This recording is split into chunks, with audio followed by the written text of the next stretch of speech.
Sempat diamankan 1 kali 24 jam di Mapolda Metro Jaya, anak pedangdut Macica Muchtar dibebaskan. Muhammad Iqbal Ramadan dibebaskan karena tidak terbukti melakukan perbuatan melawan hukum. Muhammad Iqbal Ramadan, alumni Fakultas Hukum Universitas Al-Azhar ini mengatakan dirinya diamankan oleh pihak kepolisian pada saat terjadinya kerusuhan di lokasi unjuk rasa. Iqbal awalnya ingin membantu mahasiswa lain yang diamankan dan memberikan bantuan hukum. Namun dirinya justru ikut serta diamankan oleh petugas kepolisian karena keadaan semakin tidak kondusif. Namun setelah dilakukan pemeriksaan, anak pedangdut senior ini tidak terbukti melakukan pelanggaran hukum dan langsung dipulangkan. Tangkap dia. Doain ya, mudah-mudahan tidak ada apa-apa. Terima kasih semuanya ya. Sebelumnya, Iqbal Ramadan, anak penyanyi Macica Muchtar, ditangkap polisi usai demo tolak revisi Undang-Undang Pilkada pada Kamis lalu. Macica pun mendatangi Polda Metro Jaya untuk melihat kondisi anaknya. Macica menyebut anaknya adalah aktivis sejak kuliah Strata 1. Selain itu, Iqbal Ramadan diketahui menjadi asisten Lembaga Bantuan Hukum Jakarta. Iqbal ditangkap kemarin sore, kemudian ada patah tulang hidung, seperti itu. Tapi sebelumnya tahu Bu kalau Iqbal ini akan ikut demo, Ibu sendiri tahu? Tahu, ya, anak saya kan memang aktivis. Dia tahun berapa itu jadi ketua BEM di Al-Azhar memang. Polda Metro Jaya menetapkan 19 orang tersangka dari aksi unjuk rasa penolakan RUU Pilkada kemarin. Sementara itu ratusan pengunjuk rasa yang diamankan pihak kepolisian telah dipulangkan ke rumah masing-masing kecuali satu orang yang diamankan oleh Polres Metro Jakarta Pusat terkait pembakaran sebuah mobil patroli polisi. Ke-19 orang tersangka, satu orang tersangka dikenakan pasal 170 KUHP dengan ancaman maksimal 5 tahun 6 bulan. Dan untuk 18 orang lainnya dikenakan pasal 212 KUHP dengan ancaman maksimal 4 tahun. Namun, ada satu pendemo masih dilakukan pemeriksaan intensif karena diduga terlibat pembakaran mobil patroli polisi. Polda Metro Jaya mengapresiasi kepada semua. Dari 50 orang yang telah diamankan dan dilakukan pendalaman, akhirnya penyidik Subdit Kamnet di Reskrim Polda Metro Jaya telah menetapkan 19 diantaranya itu sebagai tersangka. Lebih lengkap kita bergabung bersama dengan jurnalis Kompas TV Kika Madona di Mapolda Metro Jaya. Selamat pagi Kika, jadi total berapa yang masih ditahan di Mapolda Metro dan bagaimana dengan 19 tersangka lainnya? Ya, Glenis dan juga saudara, jadi total hingga saat ini kalau untuk di Polda Metro Jaya sudah semuanya dipulangkan. Dan kalau dari peristiwa kemarin, dari peristiwa aksi untuk mengawal Undang-Undang Pilkada tahun 2024 ini, total dari keseluruhan wilayah Polda Metro Jaya ada 301 orang yang sebelumnya sempat ditangkap dan juga kemudian ditahan untuk dimintai keterangan lebih lanjut terkait dengan peristiwa unjuk rasa yang terjadi pada hari Kamis lalu. Sementara itu, saudara, dari total 301 orang semuanya sudah dipulangkan masing-masing, dan dari total 301 orang selain juga kemudian dari mahasiswa, lalu juga ada wanita dan juga anak-anak yang juga kemudian dipulangkan pada hari Jumat kemarin. Untuk dari total 19 orang, dari total 301 orang ini, polisi telah menetapkan 19 orang sebagai tersangka. Dan tersangka ini karena sebelumnya diduga melakukan pengerusakan sehingga polisi mengenakan pasal tersebut terhadap 19 orang. Dan satu orang hingga saat ini masih dilakukan pemeriksaan secara intensif karena yang bersangkutan diduga melakukan pembakaran terhadap mobil patroli di kawasan Pejompongan, dan juga kemudian saat ini untuk pendalaman dilakukan polisi di Polres Metro Jakarta Pusat untuk kemudian mendalami bagaimana keterlibatan dari yang bersangkutan dalam peristiwa pembakaran mobil patroli pada hari Kamis kemarin. 19 orang ditetapkan sebagai tersangka, satu orang hingga saat ini masih terus didalami terkait dengan perannya di saat hari Kamis lalu dalam aksi unjuk rasa untuk kemudian mengawal Undang-Undang Pilkada. Sementara itu, saudara, Dari peristiwa ini polisi menggarisbawahi ada sejumlah pelanggaran, dugaan pelanggaran berdasarkan sejumlah alat bukti yang juga kemudian sudah dikumpulkan dari pihak kepolisian.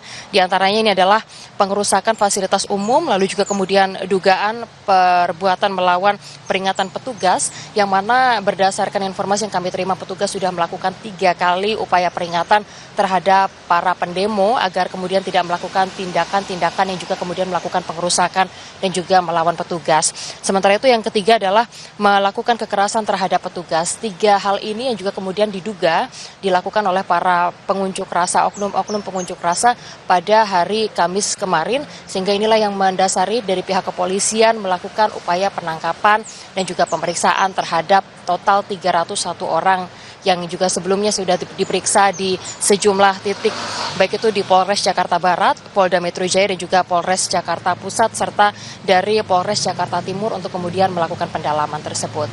Sementara itu, saudara, dari peristiwa yang terjadi pada hari Kamis lalu, ada total 14 orang yang juga kemudian mengalami luka-luka, dan 7 orang polisi yang juga kemudian mengalami luka-luka karena adanya upaya untuk mengamankan jalannya aksi pada hari Kamis lalu.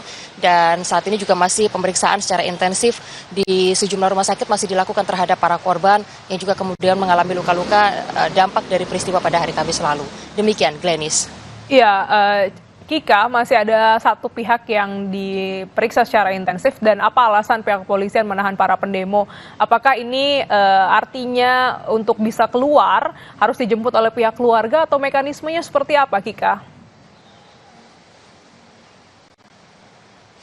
Ya, untuk para pendemo, terutama untuk anak-anak yang kemudian di bawah umur, dari pihak kepolisian menggandeng KPAI untuk kemudian melakukan pemeriksaan terhadap anak-anak yang diduga turut serta dalam peristiwa unjuk rasa pada hari Kamis lalu.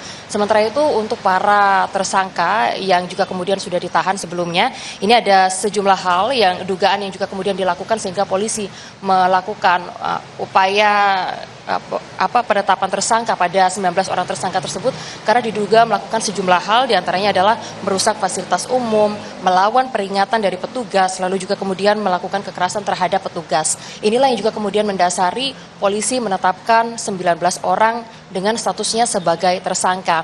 Meskipun sudah ditetapkan sebagai tersangka, namun 19 orang ini tidak ditahan begitu karena yang bersangkutan ini hanya dikenai wajib lapor selama beberapa waktu ke depan. Sementara itu, saudara, untuk 1 orang yang saat ini masih ditahan untuk dimintai keterangan, yang bersangkutan masih ditahan di Polres Metro Jakarta Pusat untuk kemudian dimintai keterangan karena yang bersangkutan diduga memiliki peran sebagai pembakar mobil patroli di kawasan Polres Pejompongan. Hal ini yang saat ini masih didalami, Glenis.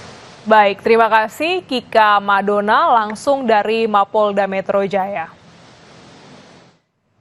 Saudara, rencana anggota DPR mengingkari putusan Mahkamah Konstitusi berujung aksi demonstrasi di sejumlah daerah. Di Jakarta, sejumlah demonstran yang mayoritas mahasiswa ditangkap polisi saat aksi Kamis lalu karena melewati batas waktu yang ditentukan.